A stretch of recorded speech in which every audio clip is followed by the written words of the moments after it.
All right.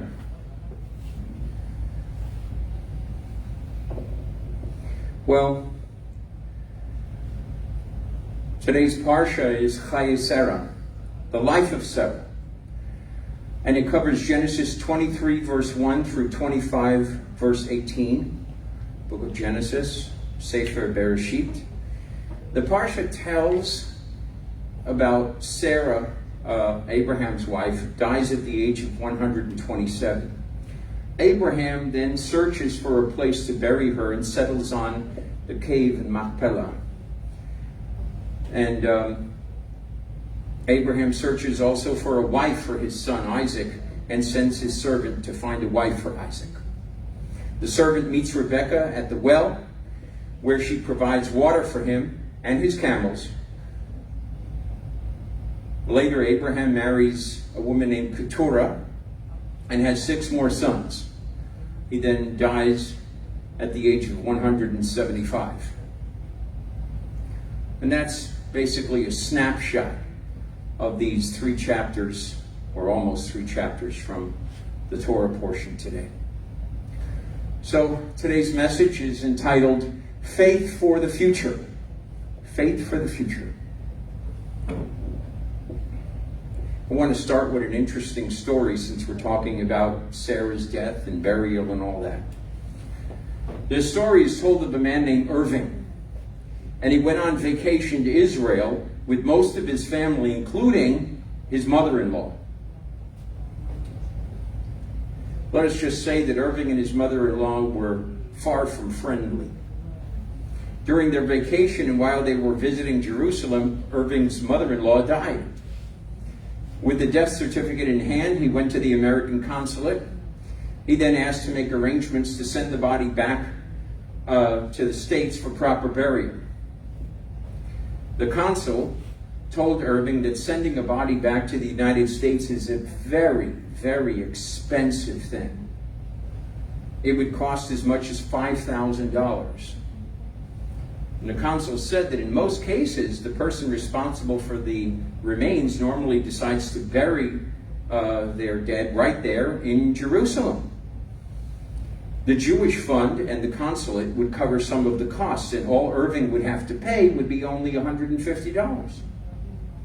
Irving thinks for some time, and he finally answers the consul. He says, I don't care how much it will cost to send the body back. That's exactly what I want to do. And the consul, after hearing this, says, well, sir, you must have loved your mother-in-law very much, considering the difference in price. And Irving said, no, it's not that. You see, I know of a case many years ago of a person that was buried here in Jerusalem, and on the 3rd day he arose from the dead. He said, I just can't take that chance.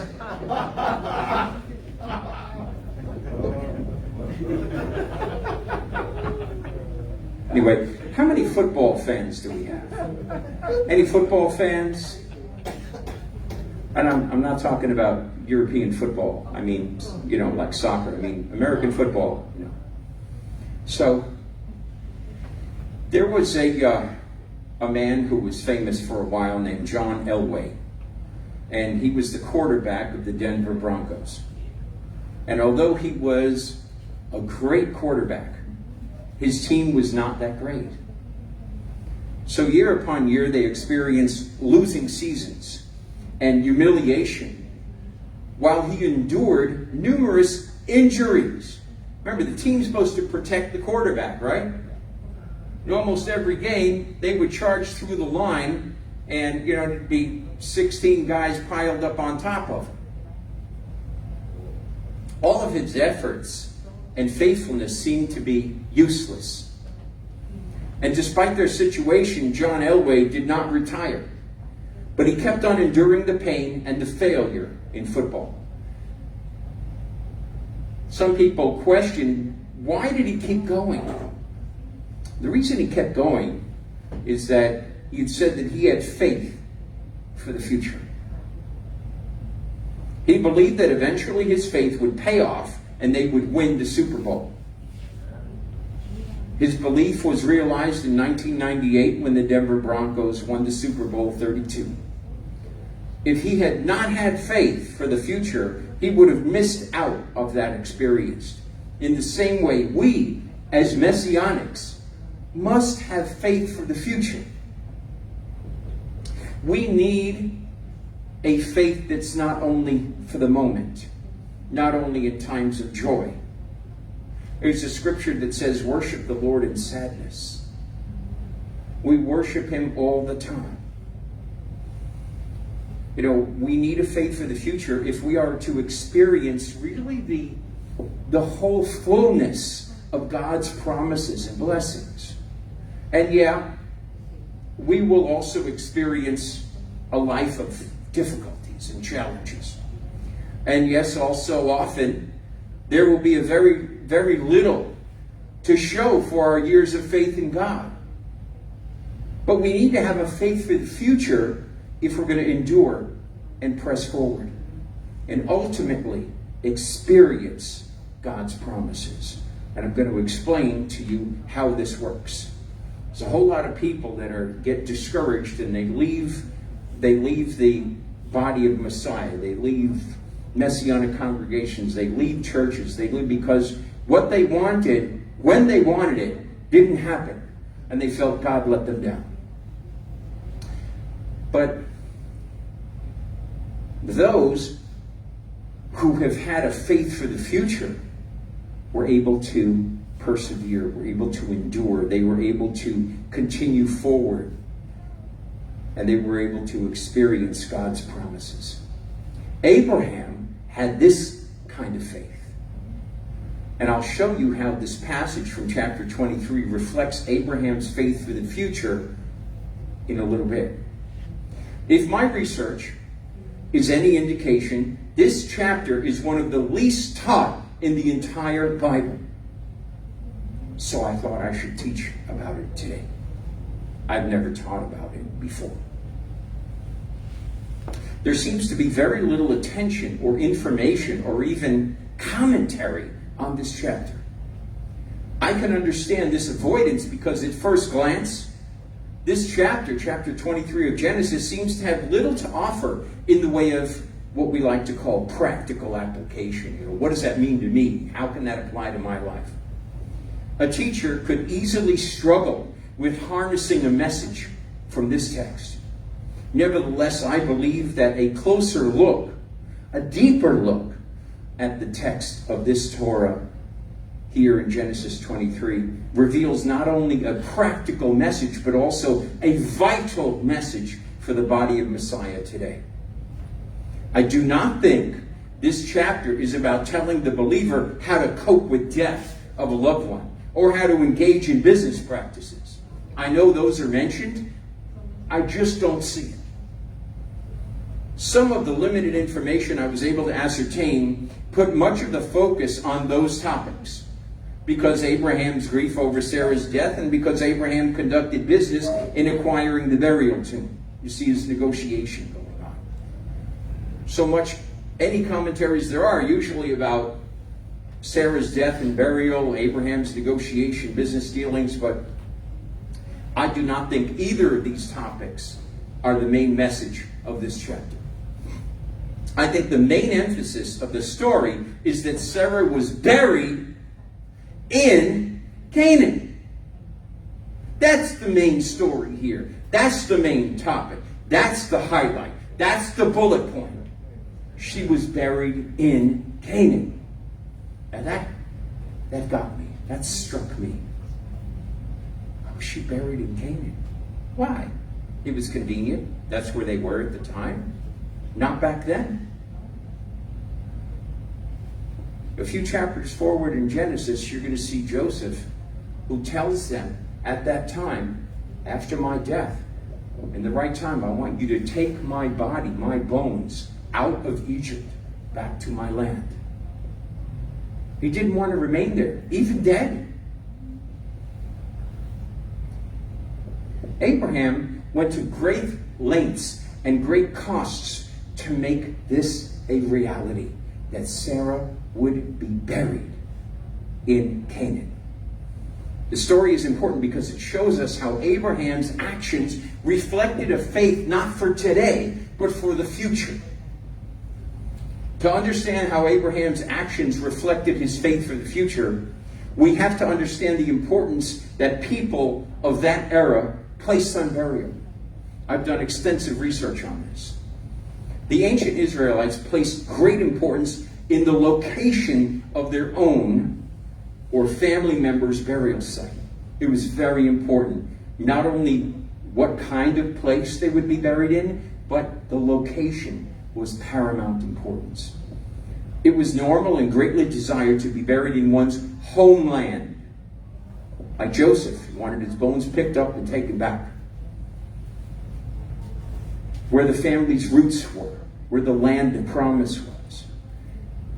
Back in Genesis 22, last chapter, verses 20 through 24, it reminds us that Abraham and Sarah's family roots were in Ur.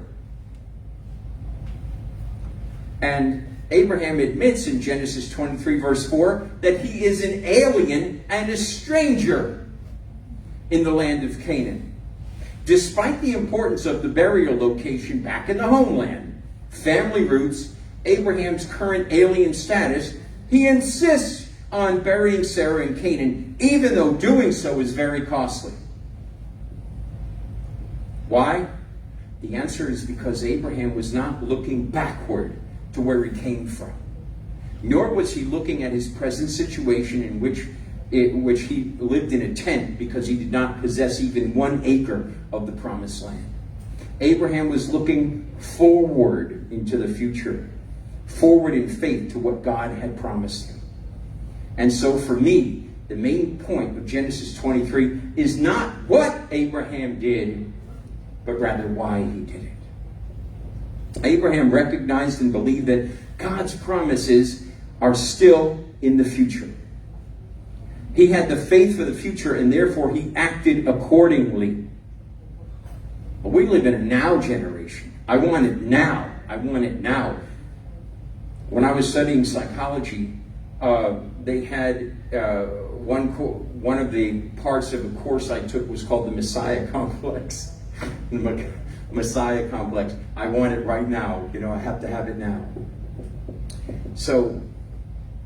But Abraham, he was acting based on the future, based on God's promises. But at that point in Abraham's life, in Genesis 23, Abraham had received very little of God's promises in his earthly life. And yet, this story demonstrates that he continued to believe faithfully, despite many difficulties, because he had had a faith for the future. He believed and expected that God to fulfill every one of his promises. And in this way, Abraham serves as an example to all the faithful today. All those who have been given, as 2 Peter chapter 1 verse 4 puts it, a precious and magnificent promise, or precious and magnificent promises that we must wait to inherit. We don't get them right now. We have to wait. I believe the main lesson in Genesis 23 is that believers need to learn something important, something deeper than the surface. Believers need to learn that God's promises to us are primarily future promises. Promises given now, they're fulfilled later. In other words, most of the great things that God promised will not be received in this life. This was true of Abraham and most of the other patriarchs and prophets of God. Hebrews chapter 11, I'm going to read verses 9 and 10, 13 to 16, and 39. Hebrews 11, I'm going to start in verse 9. Hebrews 11, verse 9. By faith, he migrated to the land of promise as if it were foreign, dwelling in tents with Isaac and Jacob, fellow heirs of the same promise. For he was waiting for the city that has foundations, whose architect and builder is God. Verse 13 to 16. These all died in faith without receiving the things promised, but they saw them and welcomed them from afar, and they confessed that they were strangers and sojourners on the earth. For those who say things make it clear, for those who say such things make it clear that they were seeking a homeland. If indeed they had been thinking about where they had come from, they would have had opportunity to return. But as it is, they yearn for a better land, that is, a heavenly one. Therefore, God is not ashamed to be called their God, for he has prepared a city for them. And verse 39. And all these, though commended for their faith, did not receive what was promised. They did not receive what was promised. All of these references from Hebrews 11 on the nature of faith emphasize that the norm for God's people is to look forward in faith for the primary fulfillment of God's promises. They are to look beyond the grave. They are to have faith for the future. And this is the very nature of faith, which is to, as Hebrews 11 verse 1 talks about, to be sure of what we hope for and certain of what we do not see. God's promises to us are primarily future realities. Abraham recognizes this spiritual truth, and therefore he responded accordingly by burying Sarah in a land that they did not yet possess. Abraham's actions reflect this certainty about God's future promises. Back in Genesis 22, verses 20 through 24, Abraham was reminded of his family roots, apparently just before Sarah's death. Her death would have reminded Abraham of how little that he had actually received of God's promises at that point in his life. He would have also been reminded that his death would not be far away. His wife gone, he's next. This could be a very trying moment for Abraham. He could have fallen into a deep depression. Certainly this news from home would have kind of tugged at his heart and inclined him to go home, to be with his family, rather than wandering among these strangers. And even today, I've heard stories of many people who retired to live in Florida. But when the spouse died, they returned to be with their families up north. Abraham had the opportunity to return to his former homeland, to be with his family and people he knew. But he did not. Rather, he remained in Canaan. Why? Because Abraham had a faith for the future, and because he recognized that God's promises to us are primarily future realities. In faith, Abraham believed that God would one day fulfill his promise of making Canaan his land and his home. As Messianic believers, we too have to exhibit the same kind of faith for the future. Because there will be times when our old life in the past pulls at our hearts. Hey, it was better back here. We'll look around and say, what has a life of faith in God gotten me? Or where are all those promises of God? There will be the temptation to quit and to go back to the way things were before. That is when we need to look at Abraham's example and keep our faith by remembering that Abraham was relying upon God's promises as future realities. We must have a faith for the future, not just a faith for right now. You must have a confidence in God that goes beyond even this life for the fulfillment of his promises. Instead of being upset that what you thought you were going to get didn't happen in your lifetime. My son's pre-K teacher had an expression. She used to say, you get what you get and you don't get upset. Yeah, they would pass out snacks in the class. No, I wanted that one. You get what you get and you don't get upset. In Genesis 23, verses 1 and 2, right there at the beginning of this chapter, we note that Sarah died in the land of Canaan and that Abraham mourned for her there, indicating that news from home had not persuaded him to return. And he just got the news a few verses before in Genesis 22.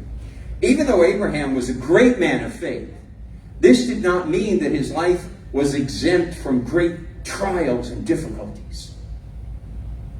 He still had to suffer hurt, loss, and pain at Sarah's death. We know from the book of Hebrews that Abraham was looking forward in faith to eternity. But this did not keep him from weeping at Sarah's death. He mourned her. He wept. It tore him apart inside. It is normal for believers to be sorrowful over the death of a loved one, even though they know and expect to be with them in eternity.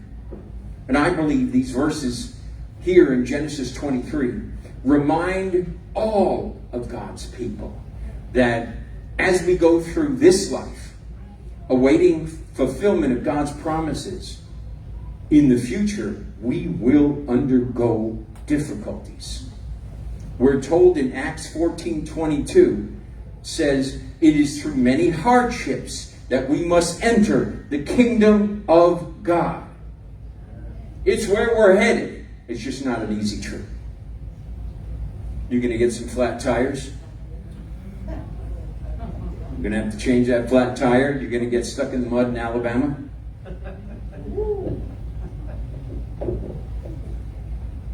You know, we will endure difficulties, but we can endure them in faith just as Abraham did. What makes him so special? He was an air-breathing, water-drinking human being just like you and me. Abraham did not just mourn, though. Abraham also reflected on God's promises concerning the future, and this is what motivated him to make the effort to purchase a tomb in the land of Canaan. And we are to do the same when we encounter difficulties. We are to have faith for the future. We are to keep our faith and our focus on eternity, because God's promises to us are future realities. In Genesis 23, verses 3 to 9, Abraham in faith wishes to stake his claim in the promised land by buying a cave which was traditionally used as a tomb. Now, the children of Het, or the Hittites, currently in control of this area of Canaan. So Abraham proceeds to make a request of them. And again, this is a reminder of how little of the promises of God that Abraham had actually received at that point. He didn't even own enough land to bury his wife, but rather he had to buy it from a cursed people. The children of Het were cursed. How can you say that, Rabbi? I rely on the text of God, not opinion.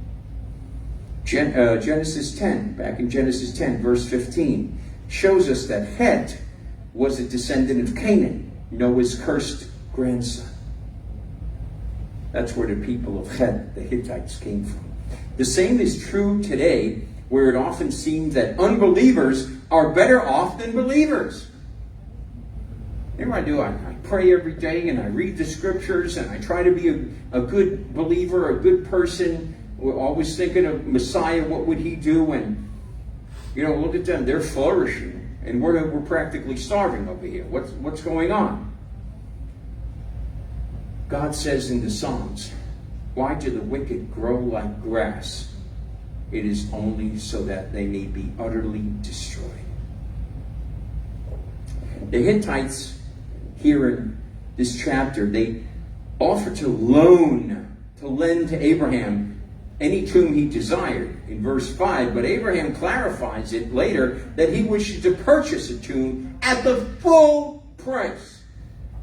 And in this way, through a purchase, he would own the land. This is important because Abraham could have saved a lot of money by borrowing a burial site. Why did he insist on purchasing the tomb? Because when we borrow something, it is only temporarily ours and must be returned. But when we own something, it is a permanent possession. Abraham wished to express that the land of Canaan was to be his home and not merely a stopping off place on the way to somewhere else. This was an act of faith in the future fulfillment of God's promises. His planning demonstrated his faith. And we too, also are to live with the same certainty of God's promises being accomplished, despite how impossible and distant they may seem right now. We're to have a faith for the future because God's promises are future realities.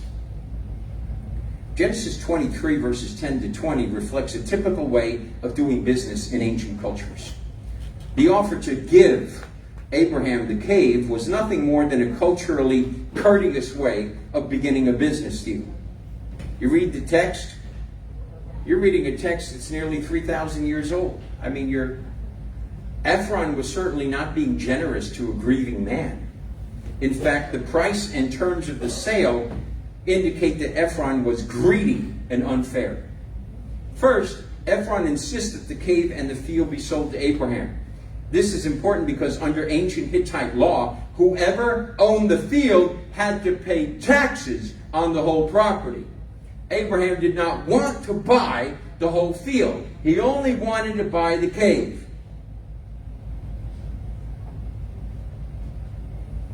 Ephron gives Abraham a raw deal. Secondly, the price Ephron asks for the field is exorbitant. 400 shekels. And Ephron says, what is a price like this between us? Many centuries after Abraham, Jeremiah the prophet buys a field for only 17 shekels of silver. Jeremiah 32 verse 9. Yet Abraham, centuries before, backwards, he has to pay 400 for a small field with a cave. But Abraham bought the field according to those extremely unfair terms and unfair price. The passage is certainly not telling God's people how to do business. Why would Abraham make such a bad deal? The reason is because he had faith for the future. He had faith in God's promises that they would one day be fulfilled. He firmly believed that his descendants would own it all one day. And so he was willing to invest quite heavily in the land by faith. He was determined to pay any price for Sarah to be buried in Canaan because he really believed God's promises. And the way he or we spend our money certainly is one indicator of the validity of our faith. In verses 19 and 20 of chapter 23, we're again reminded that Sarah was buried in Canaan in a field and a cave that Abraham had purchased and possessed the deed for.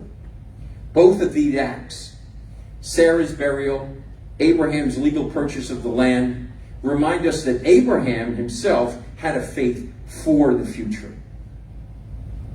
He was not looking at his current situation, but at God's promised future. There's a little picture of a guy's face up here. Everybody see this picture up here? His face? That's a picture of Theodore Herzl. Theodore Herzl lived from 1869 to 1904. He was a journalist, a playwright, a political activist, and a writer who formed the Zionist organization and promoted Jewish immigration to Palestine in an effort to form a Jewish state. In his book, Der Judenstaat, the Jewish state, he wrote, "If you will it, it is no dream." He is known in Israel as the visionary of the state. Herzl is specifically mentioned in the Israeli Declaration of Independence.